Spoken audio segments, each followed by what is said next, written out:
कदा मे श्रीनाथी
గ్రామంలో వేయించేస్తున్న శ్రీ శ్రీ మావులమ్మవారి దేవస్థానం నుంచి ప్రధాన శ్రీ మల్లికార్జున మాట్లాడుతున్నామండి. శరన్నవరాత్రి ప్రతి సంవత్సరం కూడా 9 రోజులు కానీ 10 రోజులు కానీ వస్తూ ఉంటాయి. ఈ సంవత్సరం 11 రోజులు వచ్చింది తిథి ద్వయం వల్ల. ఈ 11 రోజులు కూడా అమ్మవారి సన్నిధిలో విశేషమైన అభిషేకాలు, అలాగే లక్ష కుంకుమార్చలు, చండీ హోమాలు, ఇటువంటి కైంకర్యాలను కూడా అమ్మవారి సన్నిధిలో జరిగాయి. అలాగే 11 రోజులు కూడా 11 అలంకరణలు చేయడం జరిగింది. ఈ సంవత్సరం 11 అలంకరణ ప్రతి పౌర్ణానికి అమావాస్య కూడా అమ్మవారి సన్నిధిలో చండీ హోమం చేస్తూ ఉంటాం. అందుకనే అమ్మవారిని మహాచండీ అలంకరణ చేయడం కొత్తగా చేయడం జరిగింది. కాబట్టి ఈ రోజున ఇంతమంది జనం భోజనం చేయడం అంతా కూడా అది అమ్మవారి ప్రసాదం కాబట్టి ఇంతమంది జనం వచ్చి రావడం జరిగింది. ఈ 11 రోజులు కూడా అయ్యాక నిన్నటి రోజున అమ్మవారు రాజరాజేశ్వరి అలంకరణలో విరాజిల్లుతున్నారు. మహిషుని రాశిని సంవరించాక అమ్మవారు శాంతి రూపంలో అంటే రాజరాజేశ్వరి దేవిగా అలంకరించి అమ్మవారిని చేయడం జరిగింది. ఈ రోజున అన్నదానం చేస్తున్నాం. ఈ రోజున అన్నప్రసాదానికి వేలాదిగా జనం వచ్చి తరలి వచ్చి అమ్మవారి భోజనం స్వీకరిస్తున్నారు. కాబట్టి అమ్మవారి ప్రసాదం తీసుకుని అమ్మవారి దర్శనం చేసుకుని అమ్మవారి ప్రసాదం తీసుకుని అమ్మవారి కృపకి పాత్రలను కోరుతున్నాం. జై మావులమ్మ, జై జై మావులమ్మ. అలాగే ఈ సంవత్సరం ప్రతి సంవత్సరం కూడా ఆశ్వీజ పౌర్ణానికి మండల దీక్ష ప్రారంభం జరుగుతోంది. ఈ సంవత్సరం అక్టోబర్ 7న మండల దీక్ష ప్రారంభిస్తున్నాం. అలాగే 27వ తారీఖున అర్ధమండల దీక్ష, అలాగే నవంబర్ 6వ తారీఖున పాదమండలతోటి చేయడం జరుగుతోంది. పూర్ణావతి భక్తులందరూ కూడా ఇది గమనించి మా అమ్మవారి యొక్క, ఎందుకంటే మళ్ళీ పగలనక రాత్రనక అమ్మవారు మళ్ళీ ఎప్పుడు కాపాడుతుంటుంది. అమ్మవారు ఆది పరాశక్తి స్వరూపం కాబట్టి అమ్మవారిని దర్శించుకుని అమ్మవారి యొక్క కృపకి పాత్రను కోరుతున్నాం. జై మావులమ్మ, జై జై శ్రీ మావులమ్మ. పశ్చిమ గోదావరి జిల్లా భీమవరపట్నం ఏం చేసిన మన అందరి ఎలవేల పారాధ్యాయం శ్రీ మావులమ్మ అమ్మవారు చాలా అద్భుతమైన అమ్మవారు. విశాలమైన నేత్రాలతో ప్రసన్నమైన వదంతో ఎంతటి కష్టం వచ్చినా సరే నేనున్నాను సొంత తల్లి కంటే ఎక్కువగా ఆదరించే ఆప్యాయత గల అద్భుతమైన ఈ అమ్మవారి దగ్గర దసరా ఉత్సవాలు చాలా అత్యంత వైభవంగా అందరి సహకారం చేయడం జరిగింది. ఈసారి 10 తిథి పెరిగిన కారణంగా 10 అవతారాలు వచ్చాయి. అందులో మనం మధ్యలో చండీ అలంకారాన్ని మనం ఎన్నుకొని అందరూ లోకం అందరూ బాగుండాలి, ఊరంతా బాగుండే ఉద్దేశంతో చండీ అలంకారాన్ని ఎన్నుకొని ఆ చండీకి విశేషమైన కార్యక్రమం చేయడం జరిగింది. అందులో భాగంగా ఈరోజు ప్రతి పండగ చేశాక అన్నప్రసాద వితరణ చేయడం అన్నది ఇక్కడ సాంప్రదాయంగా ఉంది.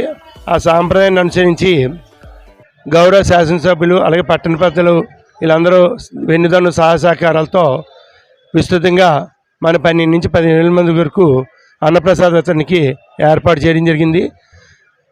ఈ సహకరిస్తున్న ప్రతి ఒక్కరికి కూడా అమ్మవారు ఆశీస్సులుండి వాళ్ళందరూ సిరి సంపద సుఖంతో ఉన్న కోరుకుంటున్నాను. అన్నప్రసాదం స్వీకరించి భక్తులందరూ కూడా అన్నపానాల లోటు లేని జీవితం లభిస్తుందని ఆశాభావంతో ఉన్నాను. జై శ్రీ మావులమ్మ.